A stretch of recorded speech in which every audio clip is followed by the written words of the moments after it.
Bienvenue à une nouvelle édition des nouvelles de l'équipe de la Défense. Je suis le capitaine Stéphanie Duval. Et je suis Patricia Chtomka. Voici ce qui fait les manchettes à la Défense.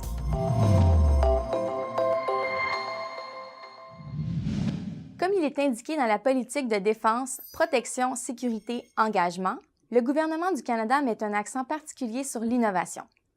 Dans le cadre du programme Innovation pour la défense, l'excellence et la sécurité, c'est-à-dire ID, lancé récemment, la Défense se tourne vers des penseurs du Canada et les incite à présenter leurs meilleures solutions novatrices pour remédier à des défis importants que les Forces armées canadiennes doivent relever.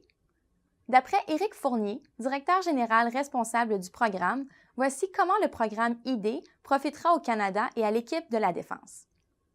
ID, ou IDEAS en anglais, est une merveilleuse opportunité pour le Canada, que ce soit pour l'équipe de la Défense ou pour la communauté d'innovation.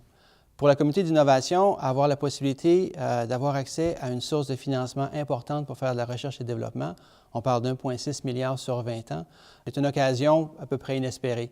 On parle d'outils qui vont être très intéressants, qu'on va mettre en place pour que les gens puissent avoir accès à ces fonds-là.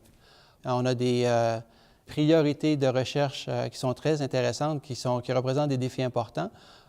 Nous, participer avec la communauté de l'innovation va nous permettre de résoudre ces problèmes-là beaucoup plus facilement. Avril est le mois des enfants de militaires. C'est l'occasion pour nous de jeter la lumière sur les sacrifices quotidiens consentis par les familles et les enfants de militaires, de même que les défis qu'ils doivent surmonter. L'équipe de la Défense s'est acharnée au fil des ans à renforcer le soutien offert aux familles de militaires. En plus de les orienter vers des services et des organismes locaux, les Centres des ressources pour les familles des militaires fournissent aux familles des Forces armées canadiennes des programmes, des services et des renseignements.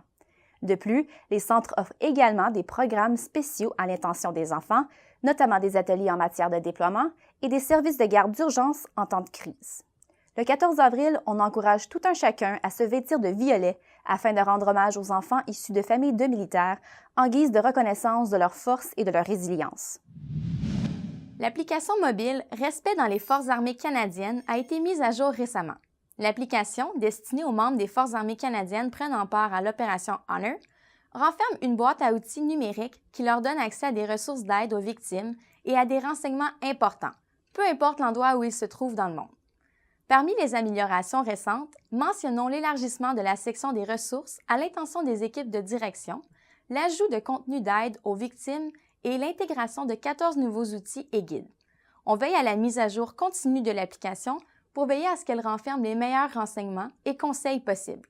On encourage fortement l'ensemble des membres des Forces armées canadiennes à télécharger l'application à partir de la boutique d'applications de leur choix. Faites partie de la solution et contribuez aux efforts continus visant à éliminer l'inconduite sexuelle dans nos rangs. C'est tout pour aujourd'hui. Merci beaucoup d'avoir été à l'écoute. Soyez des nôtres lors de la prochaine édition des nouvelles de l'équipe de la Défense.